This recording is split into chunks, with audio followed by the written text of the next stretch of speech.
In a world where trust is shattered and betrayal burns deep, Jim North's life unravels when his wife, Linda, falls into the arms of local football star Marcus Vail. What begins as a night of dancing at a glamorous ball spirals into a public humiliation as Marcus claims Linda right before Jim's eyes. As Linda returns home the next afternoon, escorted by Marcus, the neighborhood witnesses her shameful walk of regret. But Jim's fury doesn't end there. Driven by a thirst for revenge, he plots a fiery payback that leaves more than just scars.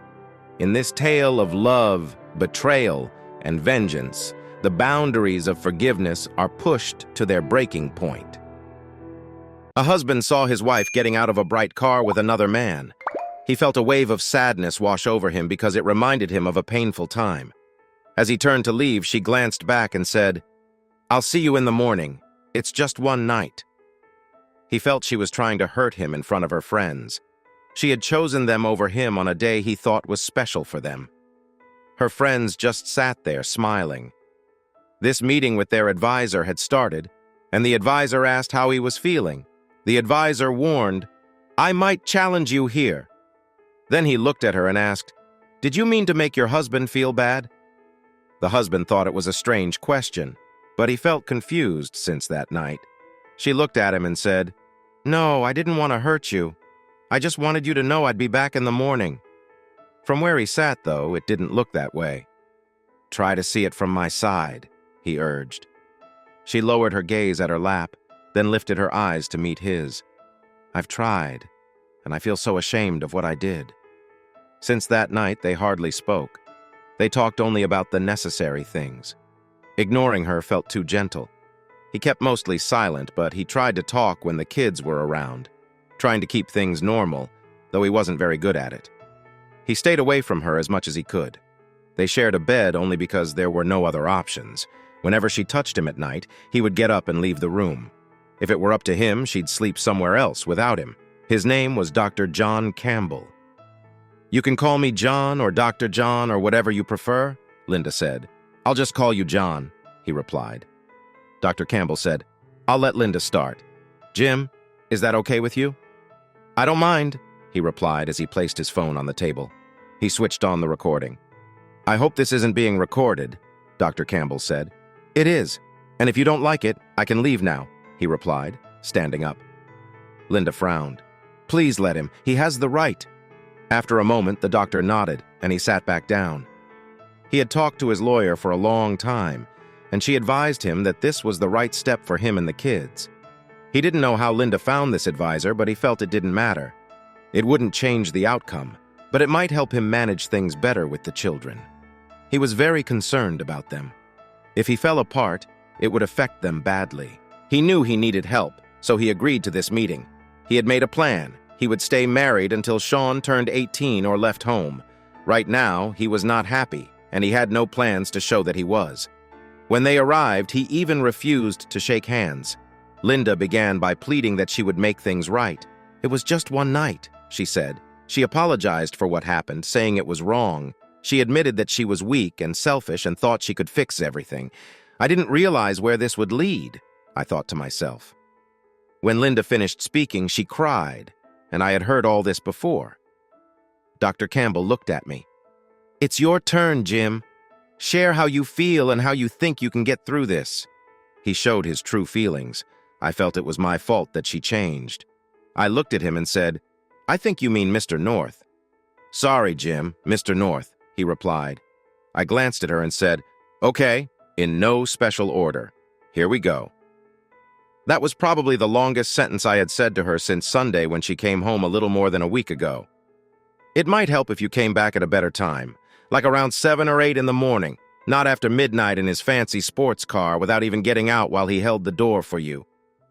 Then I walked down the path in that red dress you bought for me. He wanted to show me that he was with you when he said, "Your woman is with me," as if I couldn't do anything about it. Look at me, I'm a star with a nice car. Not only did you betray me in front of your friends, but you also let him make me feel small in front of everyone on the street. You came back at the busiest time to show off even more. The ice cream man's cart was there with a line of our neighbors. He held the door for you, and you let him help you out. At least he kissed you on the cheek, which you offered. You passed by the ice cream man's cart with a smile, and everyone pulled out their phones, filming my shame as you stepped out of his car. All of this went straight to the internet. No, it wasn't like that. I didn't even see the ice cream man's cart. I was thinking about you, Linda cried. Stop, I said. You already said enough, now it's my turn. I thought Dr. Campbell would scold me for being rude to Linda, but he didn't. He raised his hand and gently spoke to Linda. He needs some time. You will have your chance to answer him. You said you'd see me in the morning, but it wasn't morning. It was afternoon. But honey, I love you, Linda whispered. I tried to ignore it. How can I trust you? When you left, you said it was just for one night. I love you, she said again. How can you tell me you love me and then leave with another man? I didn't even know if you would come back to me at all. Now I wish you wouldn't. When you left, I wanted to follow you, but he stood in my way. It's just for one night. She'll be back in the morning, he told me. I tried to push through, but someone grabbed me. I had to use my heels and elbows to break free. I pushed through and got to the dance floor, but suddenly 2 of his friends were in front of me with their hands raised to stop me. Just let me go. It's only for one night, I pleaded. We're not letting you through, they said. I tried to push past them, but they pushed me back. I looked at the bouncers. They seemed sad and shook their heads like this had happened before. I called you, but your phone went to voicemail. You must have turned it off. How would I reach you if something happened to the kids? So you left the kids, too. I wanted to stand up for you, but everyone got in my way. Now I was really upset and everything came out. I can't touch that man. If something goes wrong with him, the police will first come to me. If they find out I'm innocent, they'll just look for the next husband of a wife he was with, and so on. If they don't find anyone, they'll come back to me again. I have to make sure I have an excuse for every minute of every day. I have cameras all over the house so you can see where I am at any time. I even have an action camera with a tracker in the car when I drive. I know there are cameras at work that record who comes and goes. So I'm at risk all the time, every day of the year. I must protect myself from being blamed for anything that happens to you or the kids. She looked shocked. Jim, dear, I would never do that. I never thought you'd run off and be with another man. But you did, I said. I could tell it hurt. If he had only given you a ride home, it would have been better. But now he drove a flashy car that caught everyone's attention, and you let him do it. I can't go into town without hearing someone call me names. If I go out, I have to do it at night so no one sees me. I have to run at night, too. I can't even go to the pub anymore. I got kicked out because I threw my drink on John Simpson for calling me names. Fred Smith got in trouble at work for something left on my desk. When I tried to talk to him about it, he pushed me away. I ended up with a warning and was suspended for 2 weeks without pay for hitting him. I'm lucky that's all they did to me, probably because I'm their best designer. But I lost the promotion I worked hard for. You know, we were celebrating that promotion when you did this. Dr. Campbell started to say something, and I pointed at him. You, Mr. Consultant, said it was my turn to talk, so please be quiet. He fell silent and motioned for me to continue. How will you fix this? How will I move on from that night? I might as well move away or even disappear and leave you to handle everything on your own. If we get divorced, I'll lose half of what I've earned. I worked hard for all of it. But you were the one who betrayed me. Right now, I feel so angry that I could hurt you and your boyfriend and end up in prison for years. I might get out early for good behavior. The main thing stopping me is that I don't want my kids to have a violent father. Speaking of the kids, I got a call from the school. It turns out Sean got into a fight. Someone called him a name and Sean hit back. I begged the school not to kick him out. Your night of betrayal has messed up my whole life. I hope it was worth it. Now that you've shown your cheating spouse all your mistakes, people will be after you. As far as I'm concerned, they can have your troubled self. This night of betrayal has ruined my life, your life, and the kids' lives. You will have to live with that. After your night of betrayal, how are you going to sort this all out? Or am I going to have to wait for you to run off with the next famous person who catches your eye? Linda was just sitting there shaking her head saying, I won't. It hurts too much. I promise I won't. Then I got really angry. You promised to be loyal. Look how that turned out. She shook with tears. The consultant turned to me and said, If you don't try Mr. North again, you'll never know. I looked at him. Why should I take that chance? I'm here because of the kids. I felt a little better after I spoke out. I took a deep breath and calmed down a bit. This was the first time I let everything out. Now it was Linda's turn. Sorry, I didn't really see the line at the ice cream machine. Honestly, I was coming home to you, so I smiled. It was a hard night. He just turned over and fell asleep. I felt so ashamed. I realized I made a big mistake. But you love me. You would forgive me, and I would fix everything. I thought about the things I could do for you to show that love. This made me think of happy memories, so I smiled and took the tests. The results should come this week, the doctor said. Well, we have a lot to consider, he added. When we got up to leave, I looked at the doctor and mentioned the receptionist. I noticed she turned a picture so I could see it. I said, I don't think I'll come back if they treat me like that. And that was it. The session was over. I headed for the door, but the doctor got there first. He held the door for Linda as she left. He then looked at me and said it was unprofessional what she did. Let me explain, please wait. He went to the back of the office, turned on the monitor, and called for security. We record everything that happens here. I saw him fast-forwarding the video from the waiting area. He saw how the receptionist turned the picture, but it was hard to tell what it showed. He walked to the office door, and I followed. He went to her desk and turned the photo to see who was in it. Then he turned to her and asked, "What temp agency are you from?" "Mercedes," she replied. "Because if you're just a regular receptionist they send, I won't work with them anymore. Now please leave." She packed her things, including a photo, and walked out. The doctor looked at me and said, "I'm sorry about this. It shows how deep your problems go." He then added, "If the police ask about your incident with Darren Jones, I'll have to keep it a medical secret. That means I know something but won't say more." He reached out his hand, and this time I shook it. We had arrived separately since Linda came from work and I came from home.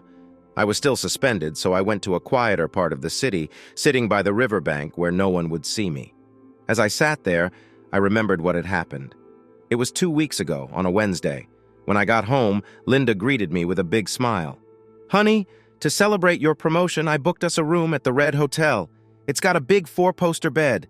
I know we can have fun there and maybe a little dancing, too." The idea excited me. It was something to look forward to. When we got to the hotel, there wasn't much time before the dinner she had planned. Linda went to shower first, since there wasn't enough space for both of us. I noticed how she laid out her clothes. It looked nice. My shower didn't take long, and when I finished, I saw her getting dressed. Her hair looked beautiful, styled up, and she had on long stockings, almost like a corset. One of my favorite outfits. There was a lovely red dress on the bed. As she reached for her bra, I walked over and gently took it from her hands. "Silly, tonight is just for us," I said. She smiled and took the bra back, putting it on. I frowned slightly, and she playfully stuck out her tongue at me. I helped her with her dress and fastened the zipper. She looked stunning, and I told her so. "Honey, you're the most beautiful woman in the city, and I love you." I took her hand and we went to the restaurant, feeling like new lovers. I fed her dessert, and I couldn't have been happier. After dinner, we headed to the ballroom. When we entered, I spotted a small, dim table. I wanted to sit there, but Linda pulled me to the other side of the room where 6 friends sat, mostly hers. I knew David from golf, but Stephen was more into socializing. Their wives, Jane and Denise, were there too. I wasn't too thrilled. She talked a lot, but she and Linda had been friends since school. I pulled Linda closer and turned her to me. "Isn't this supposed to be our night?" It felt like they were intruding on our plans. I couldn't stop them, but I knew we wouldn't stay long. "I promise. That's why you shouldn't book hotels for the girls to have fun. You knew they would be here." "Okay, just 1 hour and then we can celebrate together. Just you and me." "You're right," she said, smiling at me. I tried to enjoy my time with friends. We danced a little, mostly slow dances. He kept asking me to join, but I said no. All my dances were for Linda. When the hour was up, I reached for Linda's hand and said, "We have places to go." She stood up and took my hand, and we said goodbye with knowing smiles. As we turned to leave, he stood there. "The most beautiful woman in the city is leaving so soon? Can I have just one dance?" I kind of recognized him. Then I realized he was a local football star. She looked at me and said, "Just one dance, please." "It's Marcus Vale. She had done so much for me." "Fine, just one dance. No more. We have plans." I sat back down. Stephen asked me if I wanted a beer. I said no. It was only one dance. He sat next to me and said, "Come on, don't be upset. It's just one dance, and it's Marcus." I replied, "I don't care. It's our night." While we were talking, I noticed others dancing, and I couldn't see them on the floor. The dance was slower than the others. I got up from the table and walked along the edge. There they were in the corner. I moved toward them when suddenly two guys, who I thought were his friends, blocked my way. One of them grabbed my jacket and said, "I see you're upset. Go sit at your table and we'll get you some food. There are two of us and one of you." I walked back to the table and saw one of them heading toward Linda and Marcus.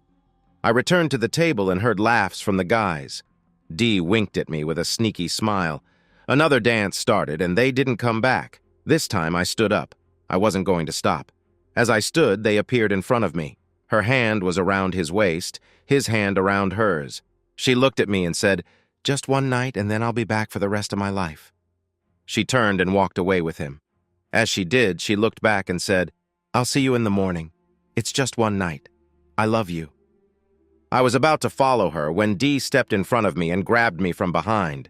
"Just give her one night. She'll come back. She'll fix everything. This is Marcus Vale."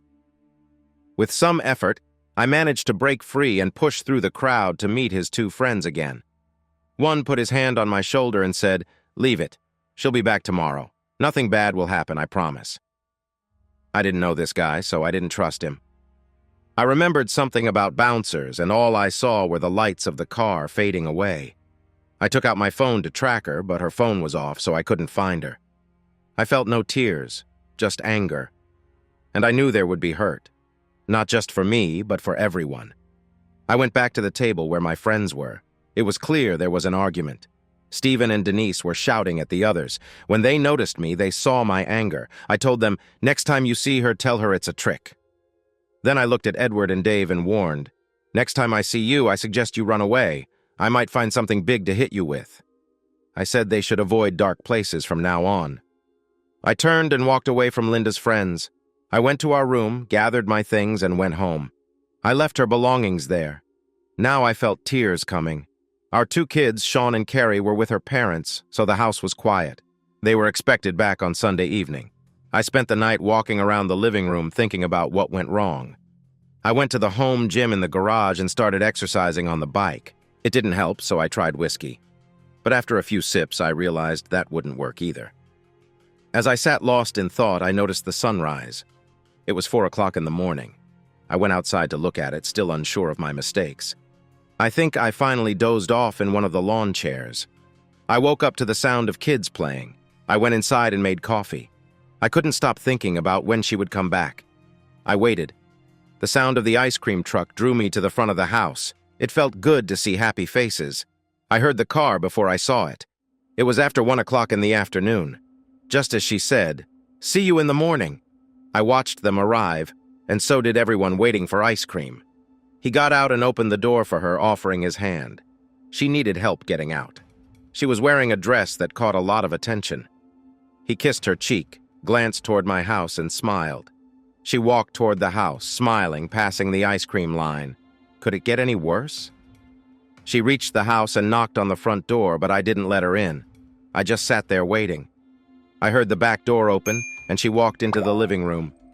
She came up to me and said, "I'm sorry, honey. I made a mistake." I asked her, "If it was a mistake, why did you come home after midnight?" I wasn't sure I believed her. "Did you want to be with him again?"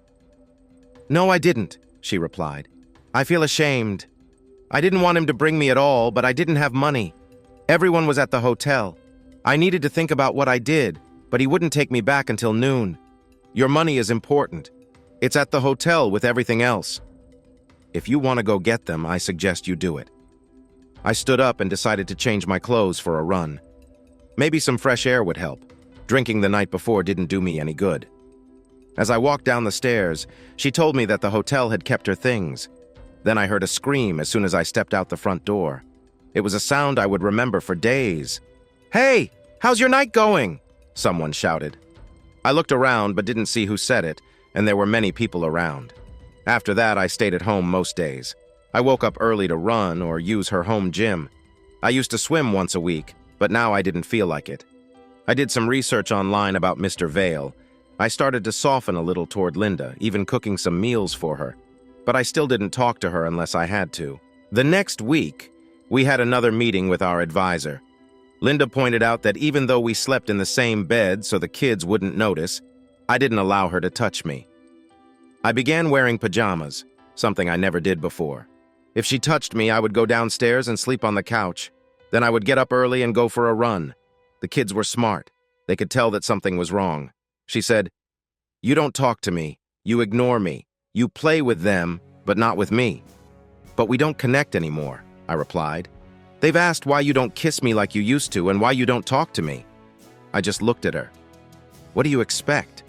You gave your love to someone else. That means you don't love me anymore. So I can't love you either. I'm only here for our kids." I was angry, but the truth was I still loved her more than I wanted to admit. I could forgive her for what she did one time. But what if she did it again? How could I trust her? She walked away from me once. How could I know she wouldn't run off with the next star who came along? If I forgave her, wouldn't that just mean she could do it again? At that point, the advisor turned to me and said, "If you don't try, Mr. Vale, you'll never know." I looked at him and asked, "Why take that chance? What's to stop her from doing it again and making me feel this pain all over?" The only reason I was there was because of Sean and Carrie. He turned to Linda and asked, "What do you have to say about this?" "I'm sorry, Jim, I really am," she said, crying. Then she looked down and continued, "The night was okay. He did fulfill some needs, but it felt empty. There was no real connection. He just turned over and went to sleep, and I was left there.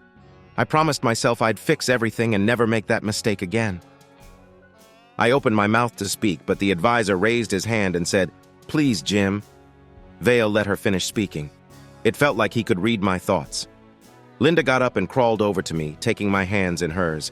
"I know I said it before our wedding, and I meant it then, but I mean it even more now. Please help me. I don't know how to fix everything that's wrong between us. I thought you would forgive me because you love me. We forgive each other for things from the past, like when I dented my car or when you broke my favorite vase. But I didn't realize how much pain I had caused you until you talked about it last week. I can't picture the hurt I put you through. I can't change what happened. I can't undo how I left you. And I can't take away the embarrassment you felt these last few weeks. But I can try to make things better. Please help me. I need your help." She started to cry more, and I felt angry. She had done many things wrong, and now she was asking me for help. I helped her up and guided her back to her chair.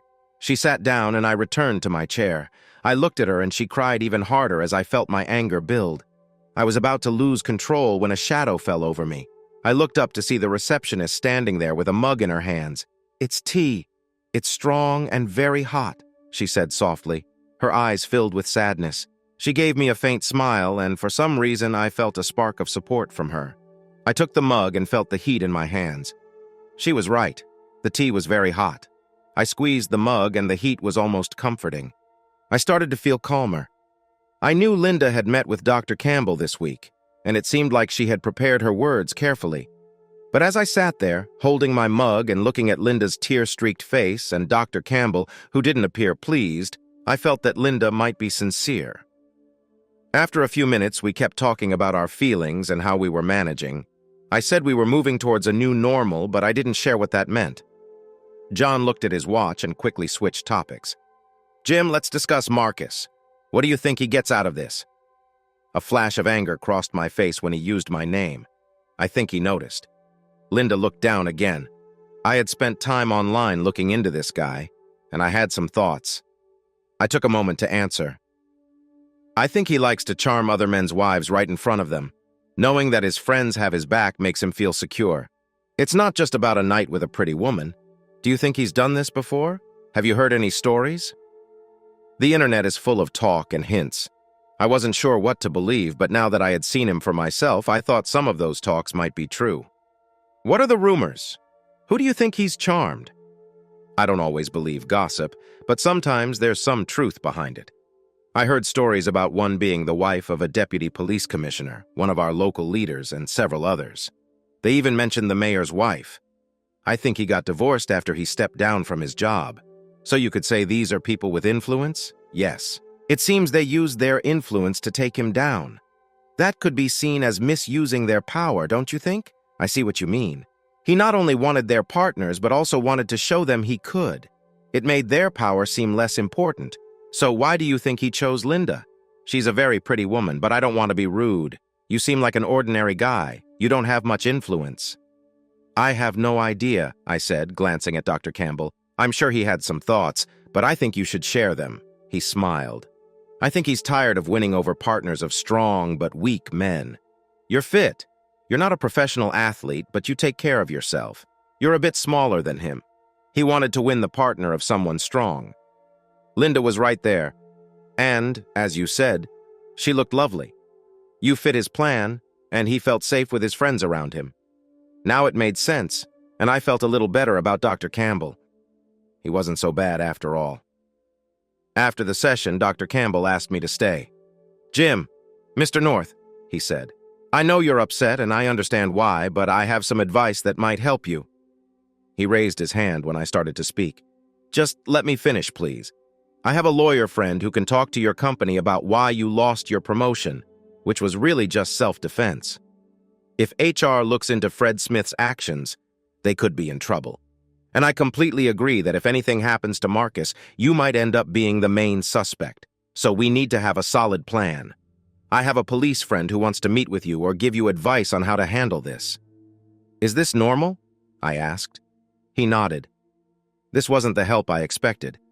I thought he would just tell me to deal with it and get closer to Linda. I should have changed my mind about him even more. Dr. Campbell, I appreciate this. Do you have my address and phone number? I tried to keep my voice calm. I think I did well because he smiled at me. Please, Jim, think about what Linda said. She realizes her mistake and really needs your help. He held out his hand and I shook it. He looked at me and said, I think this will wrap up soon. Mr. North, hang in there. The insults will fade away with time and most people will forget about it. But let's not ignore it. It might come up when you least expect it. I want to help you get ready for that time. He was right. People stopped calling me names, but the looks remained. I looked at him. Jim, he said, smiling again. As I was leaving, I noticed his new receptionist. I hoped she was better than the last one. I almost did a double take. She looked familiar. I had other things to think about when I got home. There was a package waiting for me. Inside was a mobile phone with a note called The First Number. I decided to turn on the phone. In the address book, there were just 4 numbers labeled A, B, C, and D. I called one, and the person answered quickly. Hi, Jim. This will be short. You're not alone. Can I call you later to talk more? My name is Albert, and your other friends are Bertram, Cuthbert, and Dilbert. Before I could ask anything, he hung up. I never got that longer call, but I was curious. 2 days later, I was called into work. They told me I was suspended without pay because of the incident with Fred Smith. I had a meeting with Manager M at 10 a.m. I arrived and knocked on the door. Without waiting, I went into my manager's office. If I was going to be fired, I wanted to get it done quickly. My manager, the company lawyer, and the HR head were there, along with a man in a fancy suit I hadn't seen before. The HR director spoke first. Jim, we've been told that trying to defend you against Mr. Smith might cause problems for the company. Not giving you a promotion could look like revenge and could support a bad situation. Some coworkers have complained about how you handled things. So, we want to give you back your promotion, but the warning will stay, just less serious. The company lawyer believes we are close to losing this case. But your friend Mr. Jackson thinks it won't stand up with the Daily Mail. What do you think? Oh, and you will be paid for your time off. Mr. Smith is suspended without pay for another 2 weeks. I didn't know who Mr. Jackson was, but I was grateful to him. He hadn't even spoken until now. I accepted their offer. After that, Mr. Jackson and I left the office together, but didn't talk until we were outside. He shook my hand and said, John Campbell told me you could use some help to get back on track. I'm glad I could assist. By the way, the whole office has to go through training again, or they will lose their jobs if something happens again. I asked, Will this happen again? Do you have a phone? He nodded. If you have any problems, just call any number. We shook hands and he walked away. I was surprised, but with this phone, I didn't feel alone anymore. When I got home, I realized I needed to get my work clothes ready for the next day. I had just been in the house for half an hour when the doorbell rang. Since I hadn't opened the front door since the incident, I looked through the window next to it. There was a guy in a work uniform holding a business card that said, Wakefield Securities. I opened the door, keeping the chain on, and asked what he needed.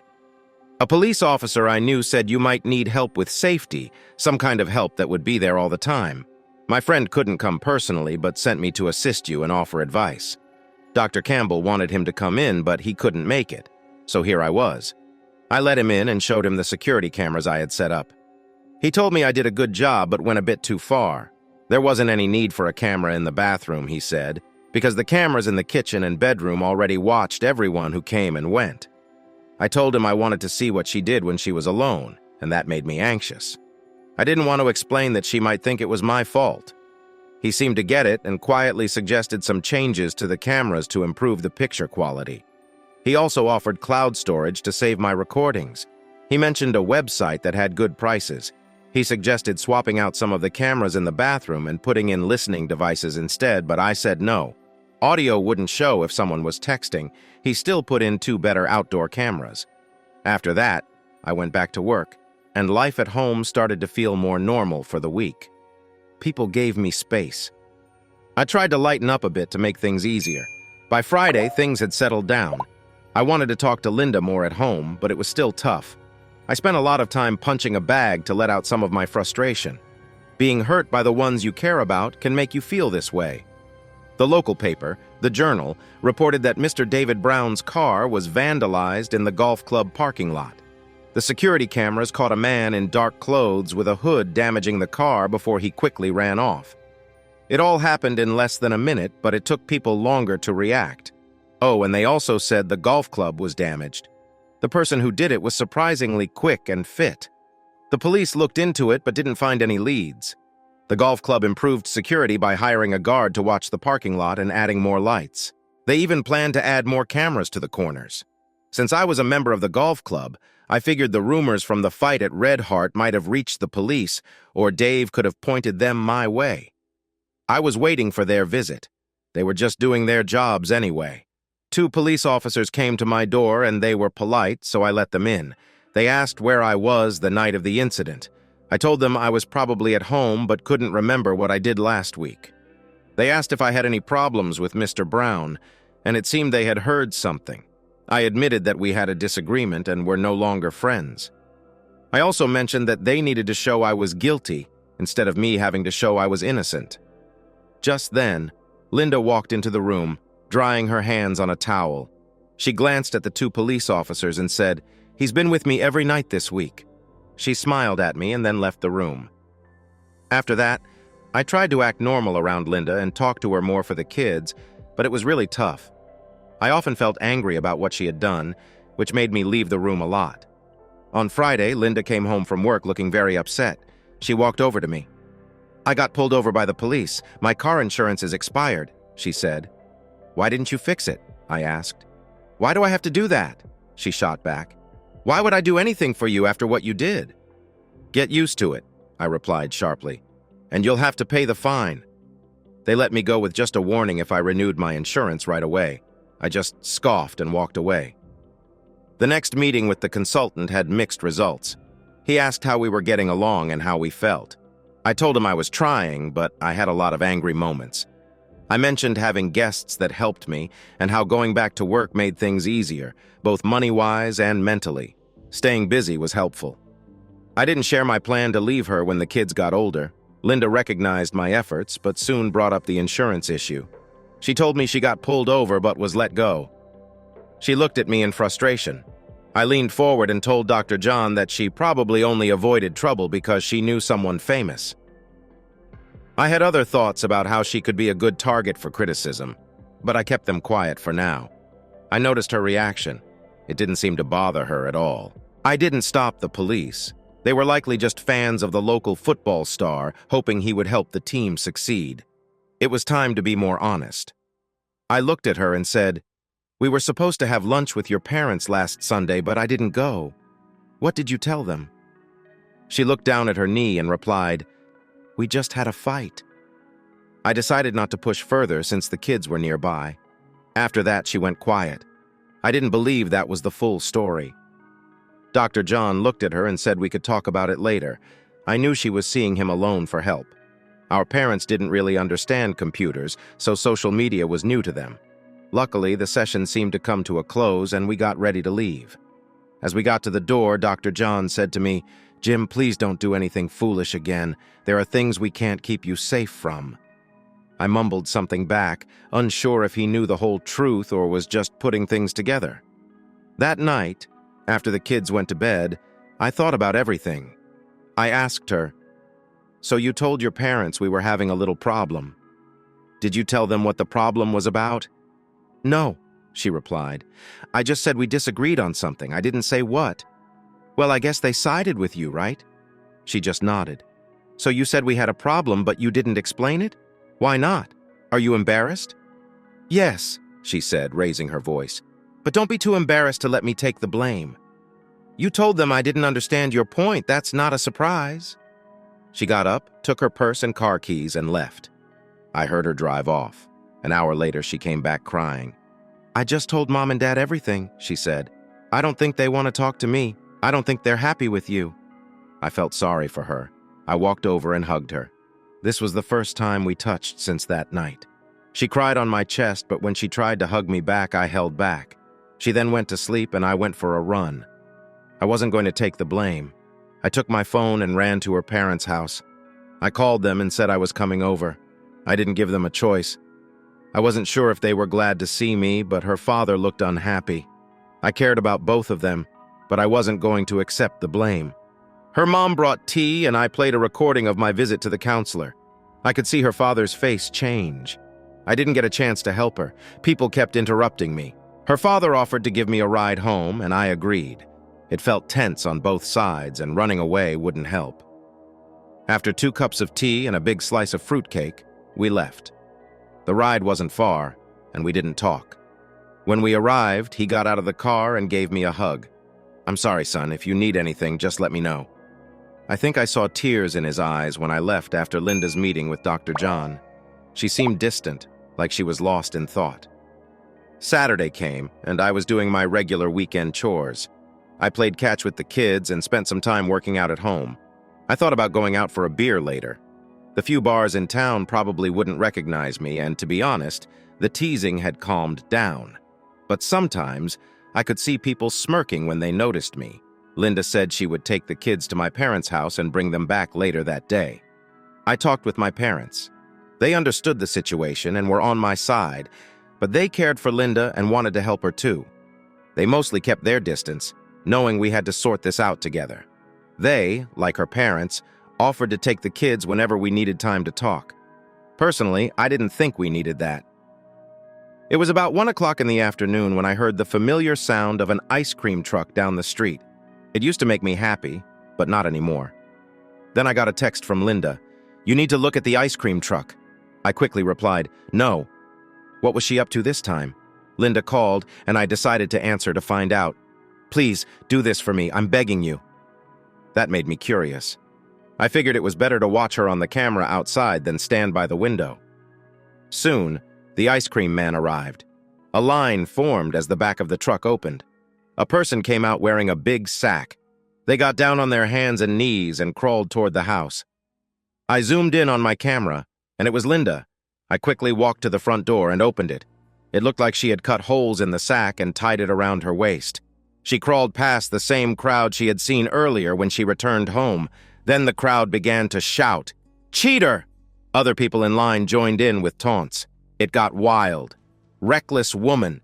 Someone threw ice cream at her, and it got stuck in her hair. The sign around her neck didn't help either. It said, "I beg your pardon? I was wrong." People started pulling out their phones, but she kept crawling until she reached me and bowed her head. I reached out my hand to help her up and brought her inside. The cameras were still rolling. I walked over to the crowd and shouted, "If this shows up online, I will come after you. Have some respect. Haven't we been through enough?" I chuckled, recognizing most of the women there, but there were 1 or 2 I didn't know. I thought those new faces were the ones being rude. I didn't think she lived here, but she looked somewhat familiar, like I had seen her before. Her hair and clothes were different, but I couldn't place her. It didn't matter right now. I had other issues to deal with. I helped Linda get inside, sat her in a chair, and brought her a towel for her hair and some tea. I looked at her and said, "Just tell me why." "I don't know," she replied. "I found myself in a moment. A famous young man chose me. Out of all the beautiful women, he picked me, and I thought you would understand. I was wrong. When you yelled at me in John's office, I knew how much pain I caused you. You couldn't even stand up for yourself, and then I came home like this. I wish I had just noticed the ice cream truck." She looked up at me with sad eyes. "I'm sorry about the kiss on the cheek. He wanted to kiss me on the lips, but I wouldn't let it happen." I turned my head just in time. She looked down and whispered, "Just like I didn't let him spend the night with me this morning. I didn't want to hurt you with what's left." Her body was shaking as she cried. "If you want a divorce, I won't fight it. But we have to share the kids. I feel angry with him. I feel like I need to take the blame. I should have been stronger. I shouldn't have let him charm me. But John told me some of his stories. For him, it's a game. He likes to charm married women in front of their husbands and then doesn't let them speak up. It wasn't really me he wanted. It was about power for him. And you were his target. I was just a tool in his game. I'm not that beautiful after all."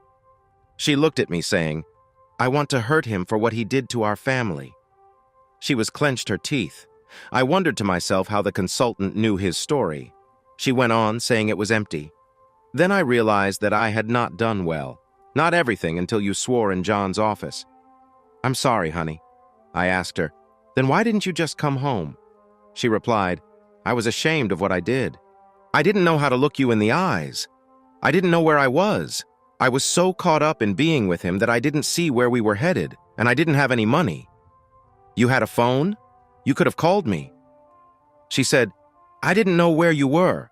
I didn't know if you would come for me after what I did." She seemed lost for words and just sat there crying. I think that was the moment I gave up. After seeing how hurt she was when she realized what she had done to our lives, she seemed truly sorry for what she had done. I reached out my hand to her. "Come on, I'll help you shower and then I'll pick up the kids. They're staying at your parents' house tonight." She took my hand and I led her upstairs to the shower.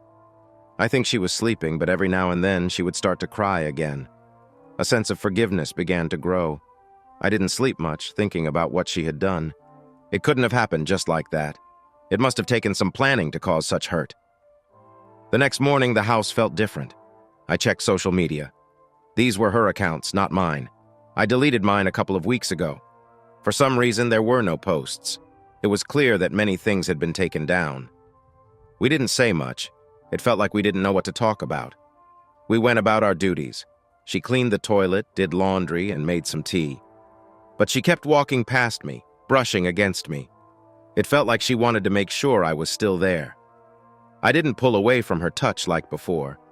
I had been working on old cars for the last couple of weeks, so I was dirty and went upstairs to take a shower. She was making the bed when I left the room. As I walked out, she touched me. I wasn't sure why, but I said, "We can't." She looked confused. Then her face brightened up like she had an idea. She jumped out of bed and rushed downstairs. I heard her thumping down the stairs like a big animal and then back up again, probably taking 2 steps at a time. She came back with a piece of paper in her hands. "I'm clean. I got tested on Monday," she said, looking down. I felt unsure about it. I took her hand and pulled her back to the bed. We shared a close moment after that. I think we both rested well for a bit, more than we had in the past weeks. I was suddenly woken up by the doorbell ringing. All I heard was someone saying, "Oh my gosh, kids!" She quickly put on a robe that looked like mine and dashed downstairs. I glanced at the clock on the bedside table. It was already 5 o'clock. I thought my parents must be back. The kids. I figured I should go greet them, so I grabbed another robe and headed downstairs. I wasn't really thinking straight, but when I got there, my mom looked shocked and my dad had a big smile.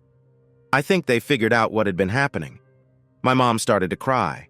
I shyly asked if they wanted tea, but they kindly said no. They told me they had fed and entertained the kids all day. The house wasn't perfect, though. I still had moments of anger, but they didn't last long, and I learned how to control them better. She still reached out to me every time she walked by. Things improved, and it became known that I was no longer banned from the local pub. I still hadn't gone back, though. My coworkers noticed how much happier I looked these days. Before, I must have come off as a real grouch. This time, I actually looked forward to seeing Dr. John. It was interesting, and I learned a bit more about what Linda was feeling. She talked about it after the ice cream truck incident as we entered Dr. John's office. I suddenly recognized the secretary. I was pretty sure she was the one who had yelled at Linda during the ice cream truck scene. Maybe she had even thrown the ice cream, but I couldn't be sure. She stood out because she was one of the few people there without a camera. We didn't wait long before Dr. John called us into his office.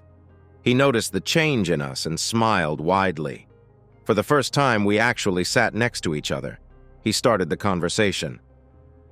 "I think something has happened since we last met. Do you want to talk about it, Linda? Would you like to go first?" I realized he could have gotten some details from his assistant. "Can you tell me and Jim why you did it?" She stood up, looked at me with a focused expression I hadn't seen in weeks, and said, "I can't take away your shame. I can't change what I did to you. But I decided that when I came home that Sunday afternoon, I could join you in your feelings." At that moment, she seemed to lose her calm a little. "I'm sorry for what happened. It was as bad as I thought it would be. I felt like I should just get up and run away, but I made myself move slowly past the people who saw me that Sunday. I didn't feel embarrassed that day, but it was hard for you." Dr. John looked at me and asked, "What do you think about this, Jim? This might help you feel better." It didn't seem fair. He asked me 2 questions, but the second one seemed to push me in a certain direction. I had to think hard about what he asked. I wasn't sure how to feel, but it was brave of her to try this. That showed how sorry she was for everything. Still, I felt lost. Dr. John said you had stopped people from talking about what happened online. I couldn't understand why you did this. I knew how much shame and trouble it caused me. She probably couldn't change what happened to me, but I didn't want her to feel the same way I did. I paused and wondered who thought of this plan. Dr. John answered, "We talked about the shame you felt. Then Linda wanted to make things better. We realized it was hard to do that, so she thought about taking on some of your pain to understand you better. She didn't go into detail, but I know she asked my secretary for help. This made sense to me. She was the one I saw online for ice cream. She changed her look a bit with a new hairstyle." Dr. Jason added, "After you left, did you see how the women reacted to the one who threw the ice cream? Your comment really struck a nerve. They seemed to say, 'Haven't we suffered enough?'" That hit home.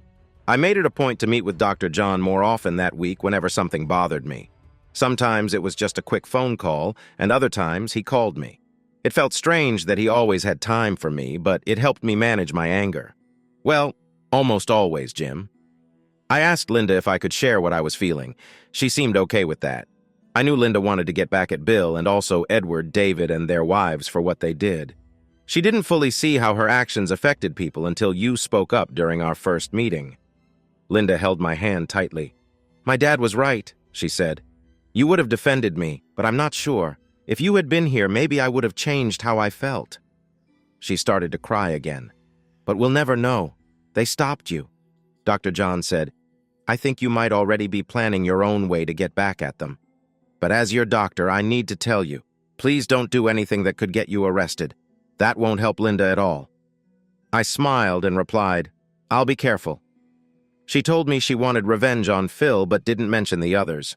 I already had a plan, and I was quietly gathering what I needed to make it happen.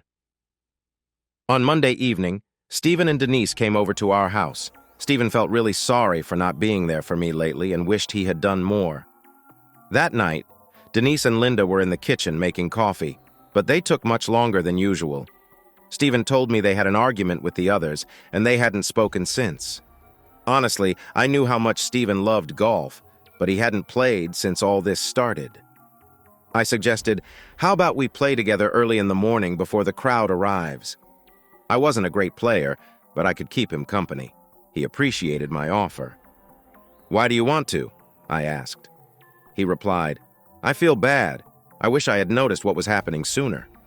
I agreed, even knowing we'd likely spend time searching for his lost golf balls. "It's smart to bring extras," he said.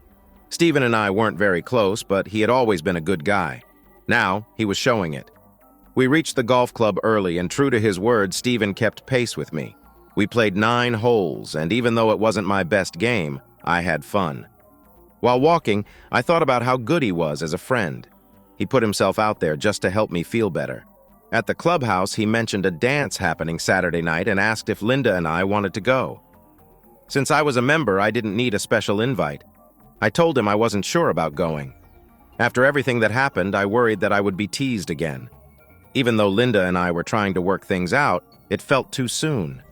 He lightly tapped my shoulder and said, "Whenever you're ready, buddy." He then told me he had talked to the club committee.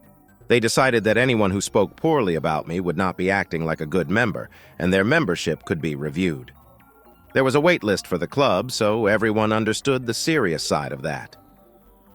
After feeling embarrassed at first, now I sensed a mix of pity that was almost as tough to handle.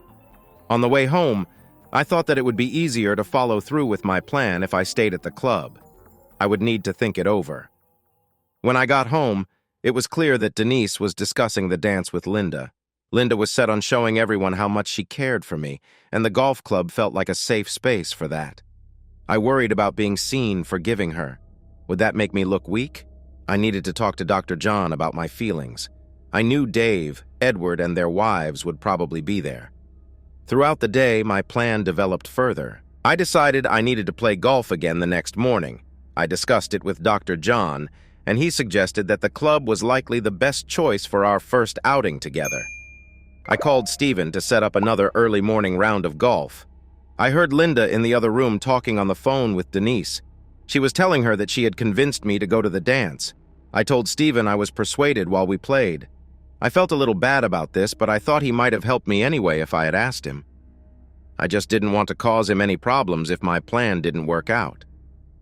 While we walked, he told me that Linda had shared some of our issues with Denise.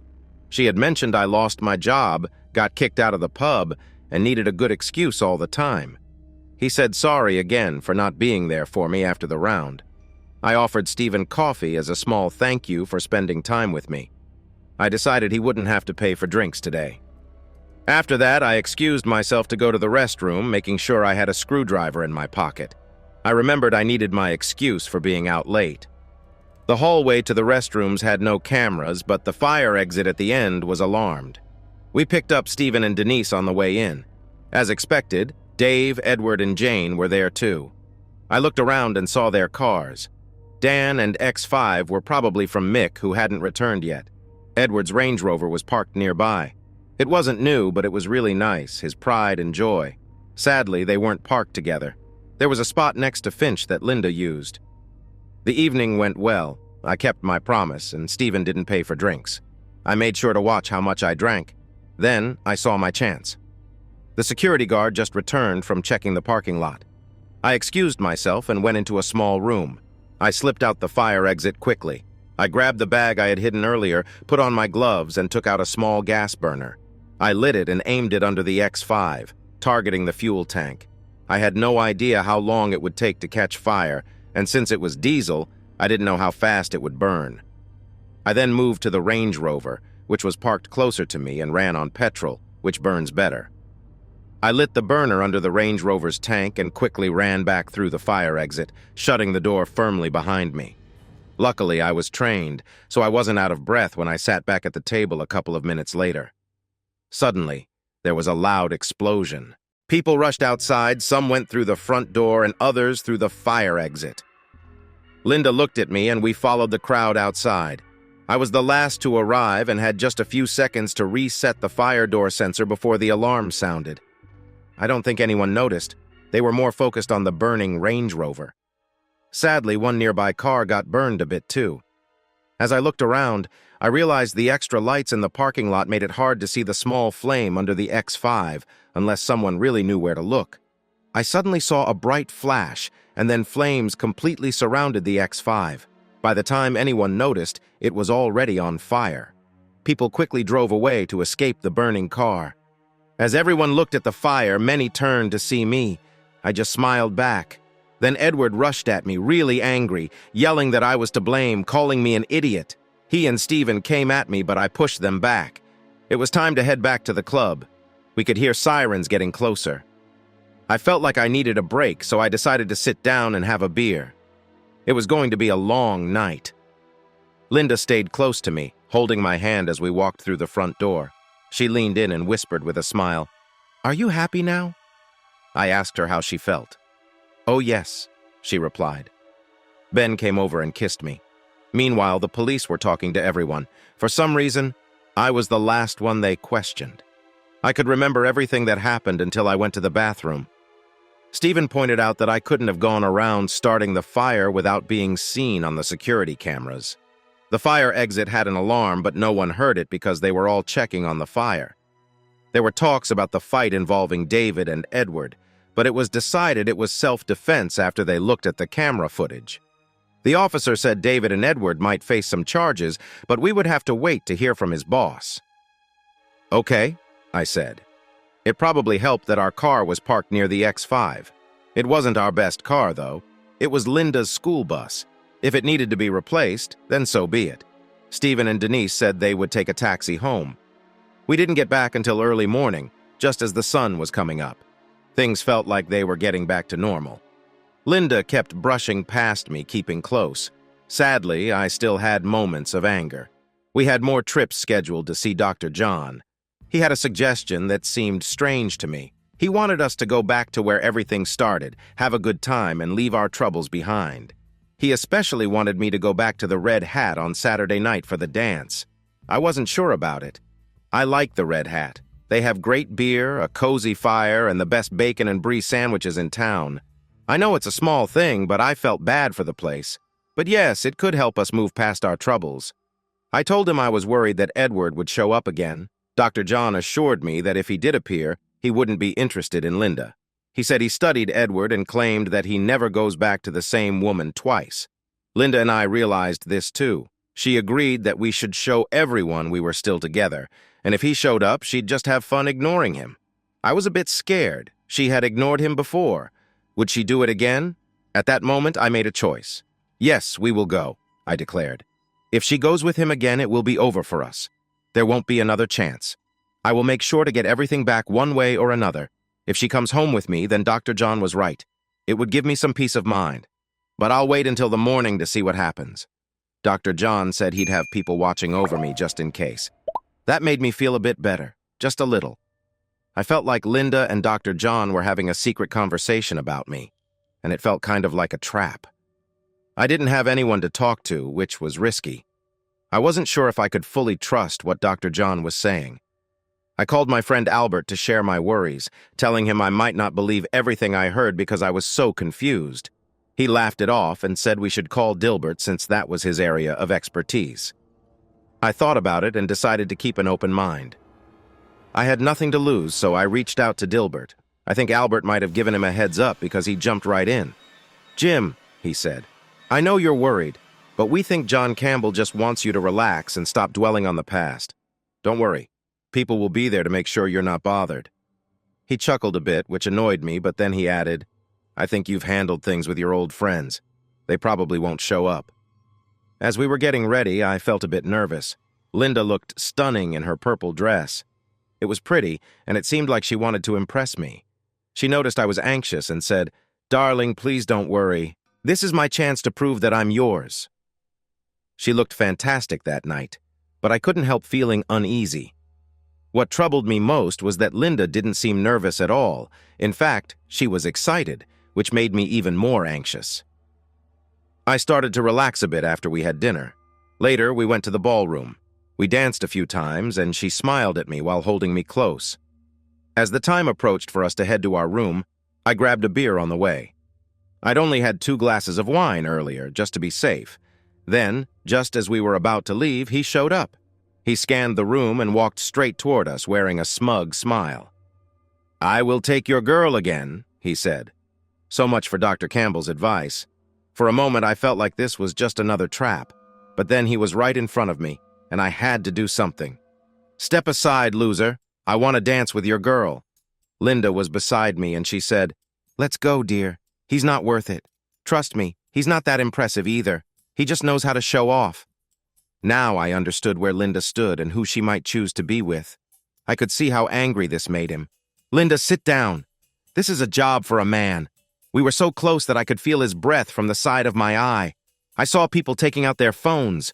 Suddenly, a hand landed on my right shoulder, and I heard someone say, "Come on, buddy."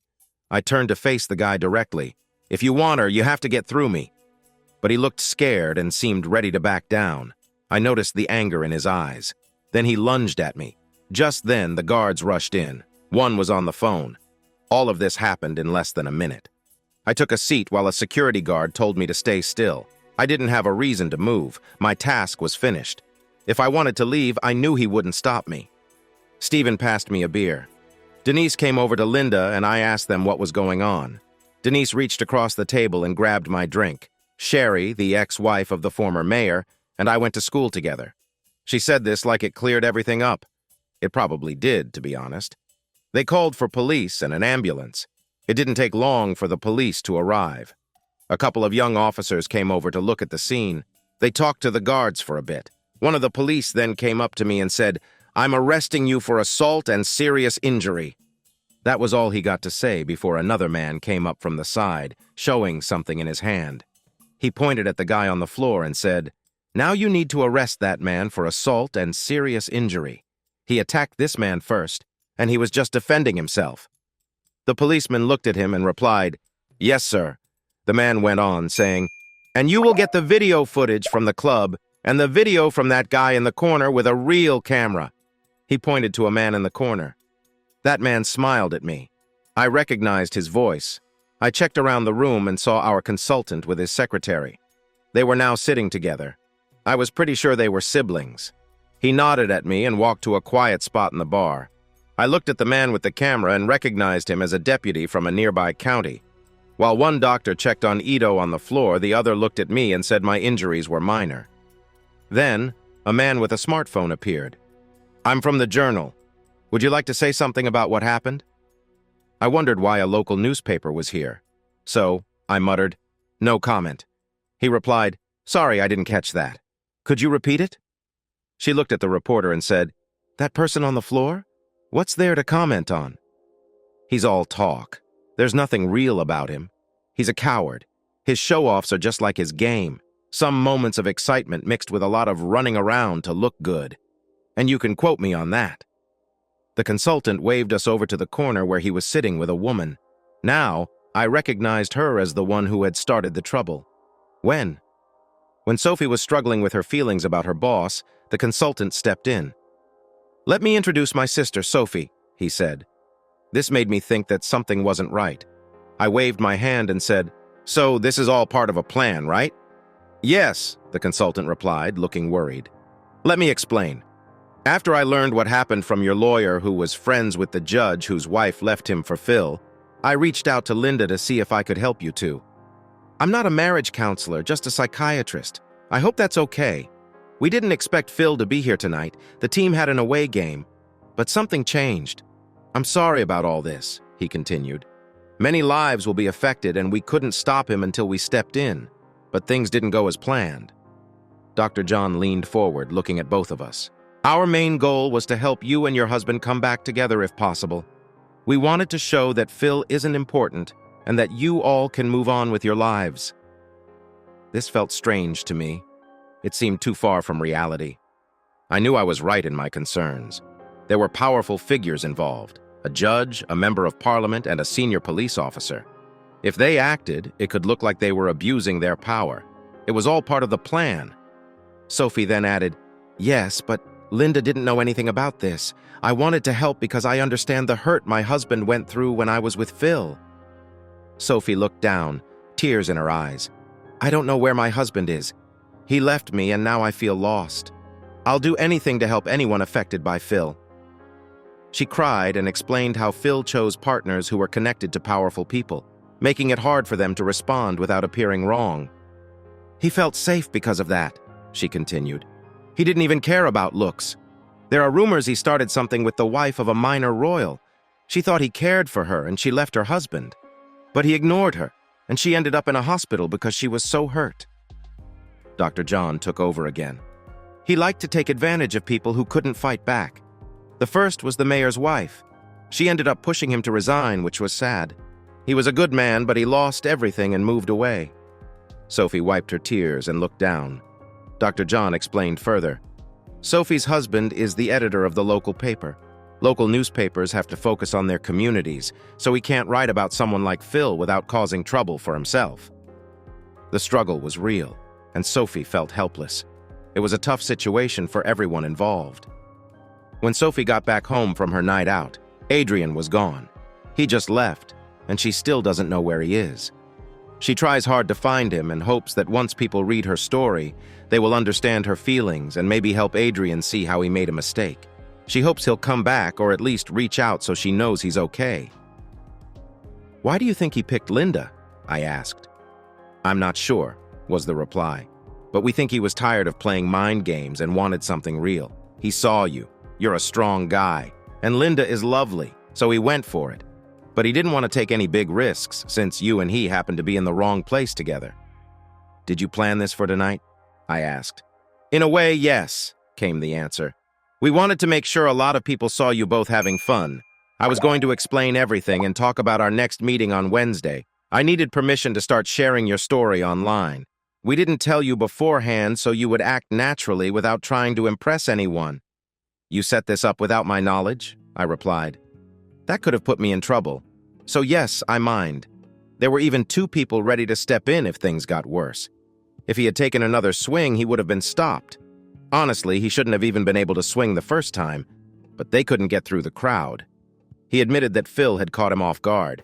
Phil usually waited until later in the night to approach someone and never went after the same woman twice. But as soon as he spotted Linda and me, he moved right over, which surprised everyone. He said sorry. It was getting late and I had a lot to think about. I glanced at Linda. She seemed tired but also happy. Seeing her smile made me believe that Dr. John was right about handling that situation. But we'd figure it all out in the morning.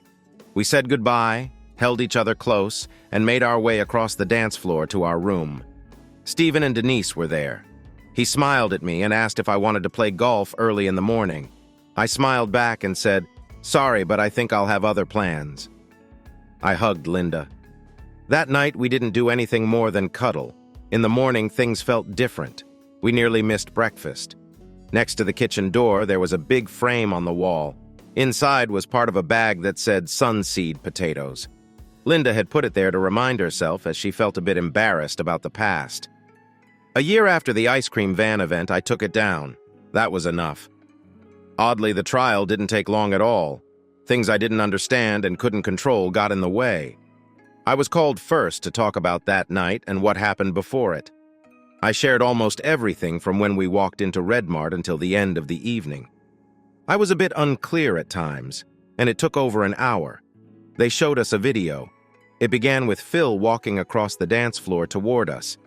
It looked like he was heading straight for Linda and me. I thought someone had planned for this to be filmed. The video was made by professionals. Then they called Linda to confirm what I had said. She sat during the questioning and agreed with everything. She cried when she was done. Stephen and Denise were next. They also agreed with what we said about the attack. The next people called confused me. They weren't directly involved in the case. Former mayor, his ex-wife Sophie, and a few others I didn't know spoke out, but their comments were mostly ignored. In the end, it was decided he was guilty, and the video showed it. The lawyer's job was to lessen his punishment. Several character witnesses were asked to speak, but the main team was not there. The prosecutor noted this, and representatives from charities he had helped were also missing. Things seemed fine until a psychiatrist was brought in. He said that Bill was not at fault for trying to charm married women. He claimed that being famous had affected Bill, and it was the fault of those who didn't teach him how to handle his fame. He said we should feel sorry for him. However, my lawyer pointed out that there were courses offered by the Football Association on this topic, which Bill had signed up for but never attended. Bill lost it. He screamed and shouted in court until the session was paused. This led to more charges being added against him. During Sophie's testimony, her behavior changed. I followed her gaze. Her husband was there. I recognized him from a photo in John's office. Marcos would get the maximum prison sentence for serious injuries, fighting, not obeying police, and court contempt. He faced 8 years because he abused his fame. He might be released in 5 years unless he causes more trouble, in which case he would serve the full 8 years. His football career is finished. His lawyer immediately said she would appeal the decision. The judge leaned forward and said it was her client's right to do so if she believed it was reasonable. Her tone suggested that it would not help much and would be a waste of time and money. But she would likely go ahead since he got the maximum sentence. It wouldn't get worse, and she would get paid. I also learned about resisting arrest. It turned out that when he went outside, he started yelling at the police, asking if they knew who he was, and began pushing them around. There are talks that police used sticks and that medics were called. Some say the deputy police commissioner and the judge went to the same school but at different times. As we were leaving the court, a man I didn't recognize came up to me and shook my hand. He smiled, and for some reason, I shook back. "Do you still have your phone?" he asked. "Yes," I replied. "Keep it charged, but don't turn it on. We will reach out if we need you again.